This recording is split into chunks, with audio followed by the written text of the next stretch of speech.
Hello friends, welcome back once again. Friends, हम लोग आज जानेंगे कि संरक्षण के क्या उपाय किए जा सकते हैं, पहली नंबर बात। और दूसरी नंबर बात, आज की क्लास में हम लोग डिस्कस करने वाले संरक्षण कानूनों के बारे में कि कौन कौन से नए कानून लागू किए गए हैं जिनसे संरक्षण किया जाता है।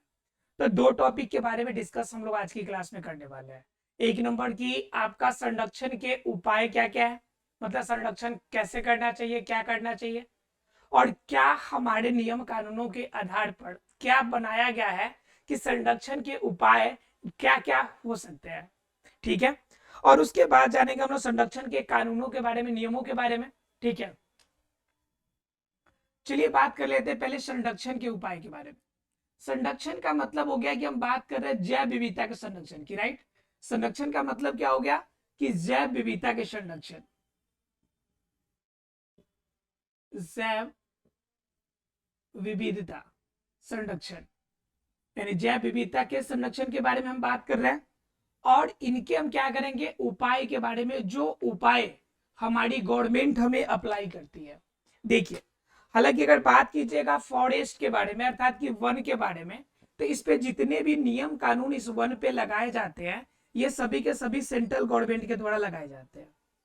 ठीक है, सेंट्रल गवर्नमेंट के द्वारा अप्लाई किए जाते हैं। तो चलिए बात करते हैं कि जितना कुछ भी होगा ये सब कौन अप्लाई करेगा, तो ये बात करेगा सेंट्रल गवर्नमेंट, इसकी अप्लाई करेगी। ठीक है, सारे नियम कानून इस पे सेंट्रल गवर्नमेंट लगाएंगे। अब क्या करेगी कि सेंट्रल गवर्नमेंट के जो भी नियम या कानून बनाए गए हैं, इस नियम या कानून के तहत हम लोग जानने की ये कोशिश करेंगे कि जैव विविधता के संरक्षण के उपाय क्या किए गए या कैसे हम संरक्षण कर सकते हैं, जीवों को हम कैसे बचा सकते हैं।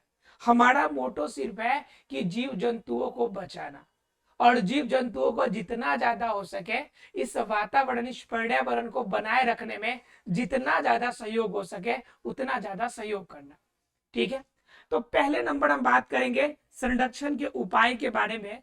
तो सबसे बड़ी बात है कि आपको जो भी जीव है, ठीक है, या कोई भी पौधा है, तो हमें तो दोनों को बचाना है, वो जीव जंतु हो या फिर आपका पेड़ पौधा हो, हमें बचाना तो सभी को है।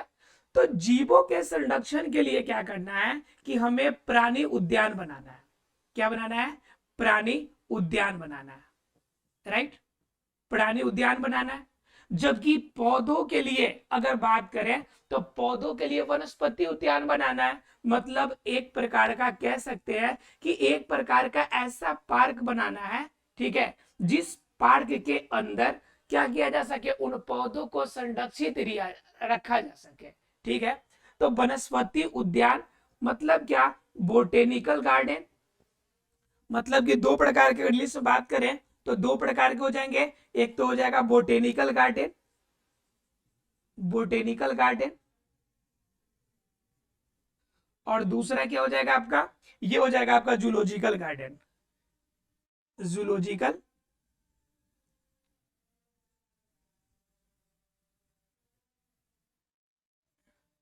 Zoological garden, right.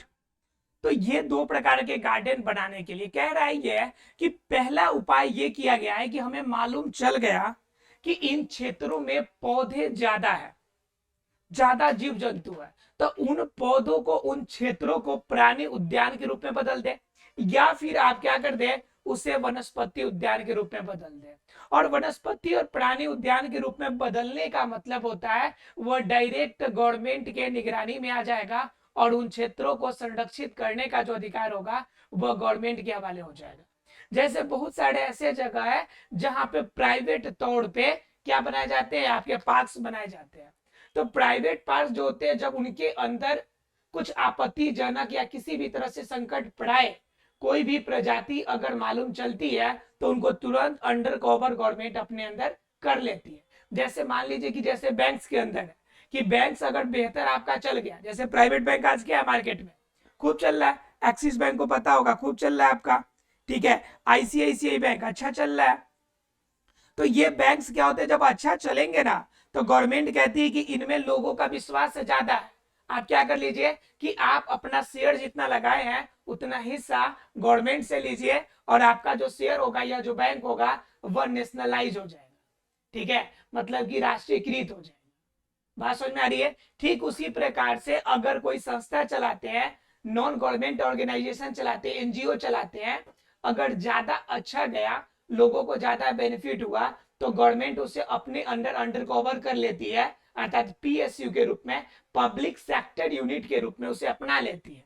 ठीक है, ठीक उसी प्रकार से प्राणी उद्यान और बोटेनिकल गार्डन भी आपके बनाए जाते हैं प्राइवेट सेक्टर के तौर से भी, लेकिन उसे क्या किया जाता है कि जब लगता है कि यहाँ के प्रजाति की प्रॉपर देखभाल गवर्नमेंट अपने तरीके से कर सकती है, तो इसे क्या करती है, इसे अंडर कवर ले लेती है।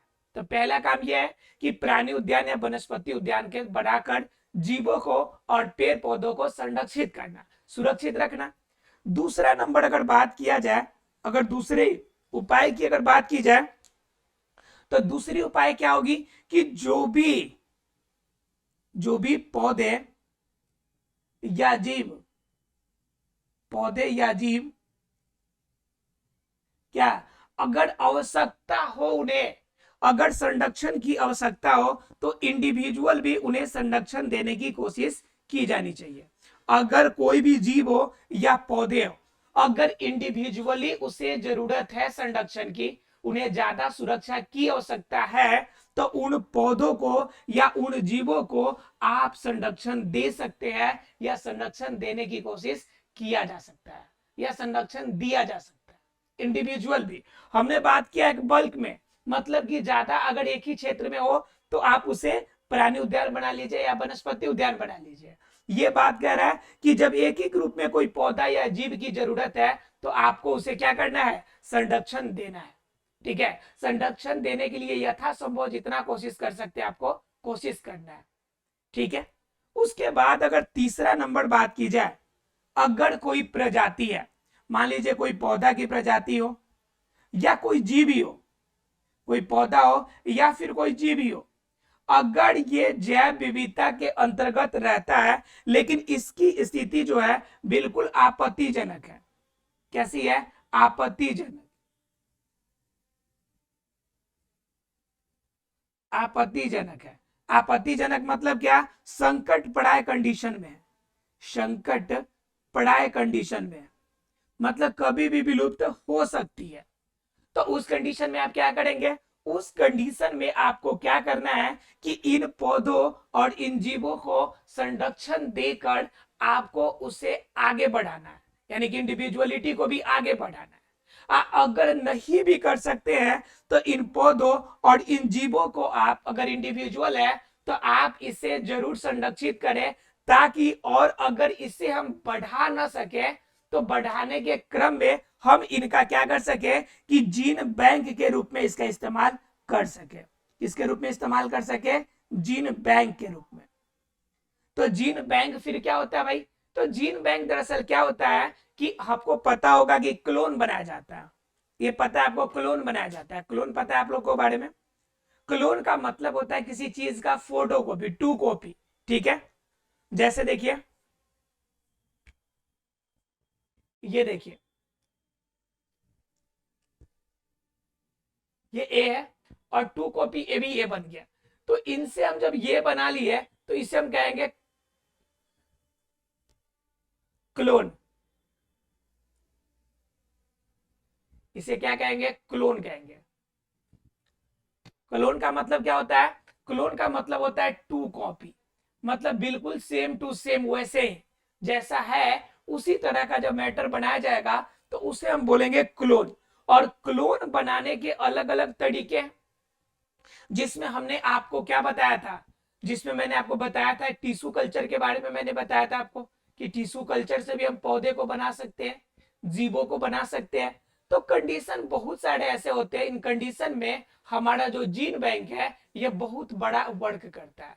तो इस सभी कंडीशन के लिए, जिन सभी वर्क के लिए हम क्या करते हैं कि वह जो विलुप्त हो रहा है, तो उनका हम चाहे तो जीन बैंक बना सकते हैं। तो पहले नंबर कोशिश हमें क्या करनी है कि प्राणी उद्यान या वनस्पति उद्यान ग्रुप में बना ले। अगर फिर भी इंडिविजुअल बच गया तो उनको संरक्षण दे दे। फिर भी अगर संरक्षण देने में संभव नहीं है, तो क्या किया जाए, कम से कम और कुछ नहीं तो उन्हें क्या कर दिया जाए, उन्हें आपका पौधे या जीव को हम क्या कर ले, जीन बैंक के लिए बनाने के लिए भी उनका उपयोग हम कर सकते हैं। क्लियर है आप लोग को? चलिए अगर क्लियर हो गया तो चलिए अब देखते हैं अगले पार्ट की, इसमें कि और क्या संरक्षण के उपाय सुझाए गए हैं। देखिए चौथा नंबर अगर बात करें तो हमें बात करनी की प्रवासी पंछियों की देखरेख करना। किनके बारे में भाई? तो प्रवासी जो पंछी है या फिर जीव है तो उनकी हमें संरक्षण देना चाहिए। तो प्रवासी पंछी मतलब क्या होता है कि मौसम के अकॉर्डिंग कुछ पंछियां जो होती है अपनी आवास बदलती है। मौसम के अनुसार कुछ पंछी क्या करते हैं कि अपनी जगह आवास बदलते हैं। मौसम के अनुसार में जैसे देखिएगा आप लोग देखते होंगे कोयल को, तो कोयल कब आती है? जब आपके यहाँ पर बसंत ऋतु आती है, जिस समय आम के फल लगने लगते हैं, आम का फल लगने लगता है, तब ये आपके क्षेत्र में आ जाती है। और फिर जैसे यह खत्म होता है वैसे ही यह कोयल गायब हो जाती है। तो ये क्या पंछी कहलाएगी? ये कहलाएगी प्रवासी पंछी। या फिर आप देखते होंगे नदी या तालाब के किनारे भी कुछ आपके नदी या तालाब के किनारे भी कुछ आपके क्या होंगे पंछी जो होंगे वह अजीबोगरीब दिखाई पड़ते हैं बारिश के मौसमों में। तो कहने का मतलब है कि ऐसे पंछियां जो पंछी प्रवासी कहलाते हैं, जो दूसरे जगह पर रहते हैं लेकिन मौसम बदलने के बाद आते हैं, तो उन्हें भी आपको क्या करना चाहिए? उन्हें भी क्या करना चाहिए? उन्हें भी काम यही करना चाहिए कि आपको समय के अनुसार इसका यूज करना चाहिए। और ये जब होंगे तो उन समय में जब प्रवासी पंछी आती है तो उनको सुरक्षा देना हमारी जिम्मेवारी बन जाती है। सुरक्षा देना आने में या फिर आपका यहाँ पे आने के बाद उन प्रवासी पंछियों का भी संरक्षण देना हमारा जिम्मेवारी है। तो ये कोशिश करेंगे कि उन्हें भी हम क्या कर सके, ज्यादा से ज्यादा संरक्षित रख सके, संरक्षण दे सके। ये कोशिश करनी है हमें प्रवासी पंछियों के लिए भी। ठीक है, प्रवासी जीव या पंछी जो भी होंगे उन पे भी हमें क्या करना चाहिए? ध्यान देना चाहिए। ठीक है, ये चौथा हो गया। अगर पांचवे की बात करें तो पांचवे में क्या होता है कि इंटरनेशनल व्यापार होता है। इंटरनेशनल व्यापार होता है, अंतरराष्ट्रीय स्तर पे व्यापार किया जाता है। किन चीजों का? तो महंगे महंगे क्या हो गए? इमारती लकड़ियों का, इमारती लकड़ियों का। इसके अलावा क्या? उसके बाद अगर बात करेंगे आप तो हाथी के दांत का, हाथी दांत का। इसके अलावा अगर बात करेंगे तो और क्या देखने को मिलता है जी? इसके अलावा आपका जो होता है चीता का छाल का, चीता के छाल का, कस्तूरी हिरण का, कस्तूरी हिरण का। इन सभी का क्या होते हैं? इन सभी का अंतरराष्ट्रीय व्यापार होता है। अंतरराष्ट्रीय व्यापार या अंतरराष्ट्रीय मार्केट में इनकी जो होती है, इनकी बिक्री करने से बहुत ज्यादा मुनाफा होता है। तो इनकी बिक्रियों के लिए भी कुछ क्या होते हैं? कुछ ऐसे लोग होते हैं जो इनको इलीगली वे से कटवा कर और आपका क्या होता है मार्केट में सेल करना चाहते हैं अंतरराष्ट्रीय व्यापार में। तो इनके लिए इंटरनेशनल व्यापार जो ऐसा होता है इस पे अंतरराष्ट्रीय कानून बना के इन्हें रोका जाना चाहिए। अंतरराष्ट्रीय कानून बनाकर इन्हें क्या करना चाहिए? रोकना चाहिए। इस पर क्या बनना चाहिए? अंतरराष्ट्रीय कानून बनना चाहिए कि किसी भी देश से इस प्रकार के पेड़ पौधों या जीवों को काटा जाना, मारा जाना यह सही नहीं है। इस पर भी क्या हुआ? अंतरराष्ट्रीय लोगों को भी इस पे सोच विचार करना चाहिए। ठीक है, इसके अलावा क्या? इसके अलावा छठे नंबर की अगर बात करें हम लोग तो छठा नंबर होता है सबसे बड़ा बात कि जनता का सहयोग। ठीक है, जनता का सहयोग। हम क्या बात कर रहे हैं? जनता का सहयोग मतलब कि देखिए जब तक कोई भी कानून हो, अगर ग्राउंड लेवल पर रहने वाले लोग अगर उस कानून को बनाए रखने में सहयोग नहीं करेंगे तो वह कानून कभी भी नहीं चलेगा। मतलब क्या? हमें और आपको इन बातों पे ध्यान रखना चाहिए कि यह कानून हमारे लिए नहीं बल्कि सभी जीवों के लिए, वातावरण के लिए, पर्यावरण के लिए यह कानून अनिवार्य है। हमारी अपनी अस्तित्व के लिए यह कानून आवश्यक है। तब जाकर जनता के ऐसा सहयोग मिलेगा तो उसके बाद ही जाकर आपका क्या होगा? कोई नियम या कानून कंटिन्यू रह पाएगा। और इस नियम और कानून को बनाए रखने के लिए जनता के लोगों को हमें क्या करना पड़ेगा, जागरूक करना पड़ेगा। क्या करना पड़ेगा, जागरूक करना पड़ेगा। उन्हें रेड डाटा बुक के सूची को उनसे शेयर करना पड़ेगा। ठीक है, उन्हें बताना पड़ेगा कि ये प्रजाति संकट प्राय प्रजाति है, इन पे आपको ध्यान रखना चाहिए। तो इस तरह की बातें जो है उनके अंदर जागरूकता के तौर पर हमें बनाए रखना चाहिए। अगर जागरूकता के तौर पर उनके अंदर ये ज्ञान होगा तो हमारी जो होगी, हमारी जो जैव विविधता है वह कंटिन्यू रूप से बरकरार रहेगी। क्लियर है आप लोग को। अगर बात कीजिएगा आगे की 7वें नंबर की, तो 7वां नंबर सबसे बड़ी बात है कि हमें क्या जरूरत है कि gene bank, field gene bank बनाने की। तो फील्ड जीन बैंक का मतलब क्या, चलता फिरता, हम कह सकते हैं कि हमारे पास एक ऐसा चलता फिरता तंत्र होना चाहिए, एक ऐसा सिस्टम होना चाहिए कि हमारे पास जीव जंतु या जिस प्रकार की जीव जंतु की आवश्यकता है वैसे जीव जंतुओं को अगर किसी भी रूप में सहायता की आवश्यकता है तो हम उनको कंपनी दे सकते हैं। तो इस तरह से कह रहा है कि आपका फील्ड, 7वां नंबर, फील्ड जीन बैंक बनाना, फील्ड जीन बैंक बनाने को लेकर। क्लियर है। तो फील्ड जीन बैंक से क्या होगा कि ये जीन बैंक बाकी सभी के लिए उपयोगी होगा, बाकी सभी के लिए उपयोगी होगा। मतलब कि इसके अलावा जितने भी जीव है जो प्रॉब्लम में है उनको सहायता के लिए हम क्या कर सकते हैं कि आपका फील्ड जीन बैंक हम बना सकते हैं। इसके अलावा 8वें नंबर की अगर बात करें तो जीन बैंक के अलावा हम अन्य विधि भी अपना सकते हैं, जैसे उत्तक संवर्धन, मैंने बताया था आपको उत्तक संवर्धन। ठीक है, या फिर इसे हम कहते हैं टिश्यू कल्चर। ठीक है, यहां पे हमने बताया था आपको कि टिश्यू कल्चर का भी हम सहायता ले सकते हैं, टिश्यू कल्चर का भी सहायता ले सकते हैं। क्लियर है। तो ये कुछ मेथड है जिन तरीकों से हम क्या कर सकते हैं कि जैव सुरक्षा को ज्यादा से ज्यादा बढ़ावा दे सकते हैं। अब संरक्षण के बाद हम क्या कर लेते हैं, थोड़ा सा जान लेते हैं उन नियम कानूनों के बारे में जो संरक्षण के लिए जो कानून हमारे गवर्नमेंट ने अप्लाई किए हुए हैं। ठीक है, किस प्रकार के कानून बनाए गए हैं और उस कानून के तहत क्या माना जाना चाहिए, इनके बारे में थोड़ा सा चर्चा हम लोग कर लेते हैं। ठीक है, देखिए कानून बनाने का सिर्फ एक ही मकसद होता है कि आप बातों को समझना नहीं चाहते, बातों को आप बनाना, आप क्या कहते हैं, यूज करना नहीं चाहते। इसके वजह से क्या होता है कि कानून हमें बनाना पड़ता है, कानून हमें बनाना पड़ता है। ठीक है, तो देखिए कानून अगर बनाने की अगर बात कीजिएगा तो देखिए क्या क्या कानून बने जरा समझ लीजिए एक बार। तो पहला नंबर आता है वन संरक्षण के लिए, पहला कानून जो आता है, पहला आता है वन संरक्षण कानून, वन संरक्षण कानून 1980। ठीक है, वन संरक्षण कानून 1980 जो होता है ये क्या है कि यह देश के अंदर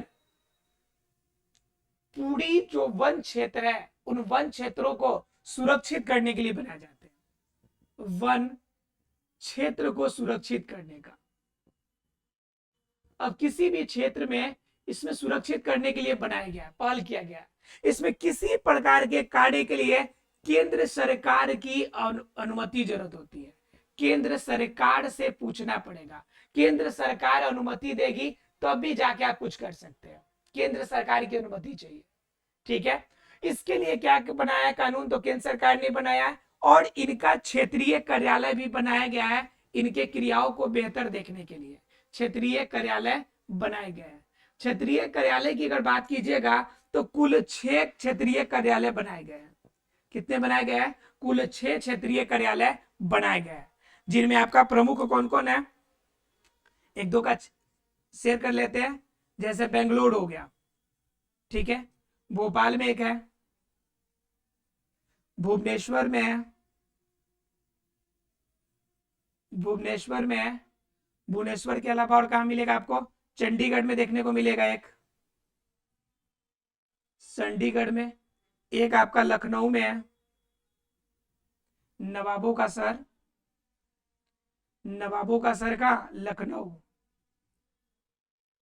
लखनऊ में है। कितने हो गए? भुवनेश्वर, चंडीगढ़, भोपाल, ये 5 हो गए।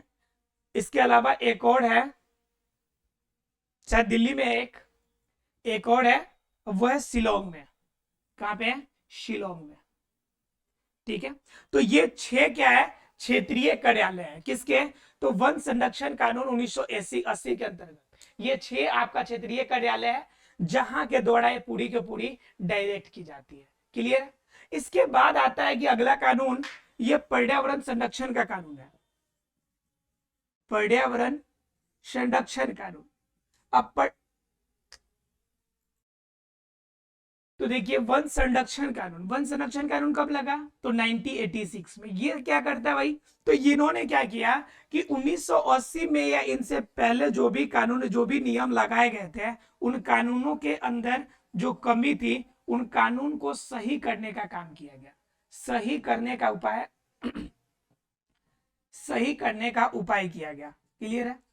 ठीक है, यह मेन काम इसका क्या था? सुधार करना, पहले बनाए गए नियम कानूनों में क्या करना? सुधार करना, चेंजेस करना।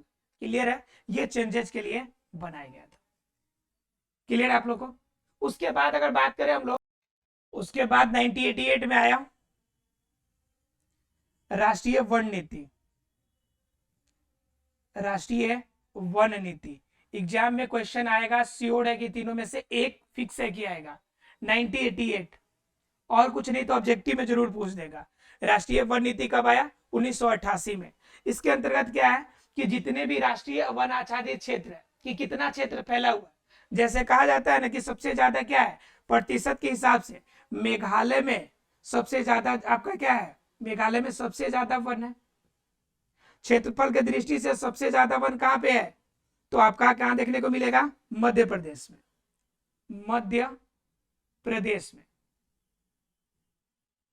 ठीक है, तो ये जितने भी वन आच्छादित क्षेत्र है, इनका डिसीजन कौन लेता है? राष्ट्रीय वन नीति के हिसाब से लगाई जाती है। ये कब बनाया गया था? ये कानून कब लाया गया था? 1988 में। आशा फ्रेंड्स कि आपको यह कानून, नियम कानून, जैव विविधता के संरक्षण के उपाय, सारे डाटा आपको क्लियर हो गया होगा। मिलते हैं अगले क्लास में अगले चैप्टर के साथ। तब तक के लिए thank you very much friends.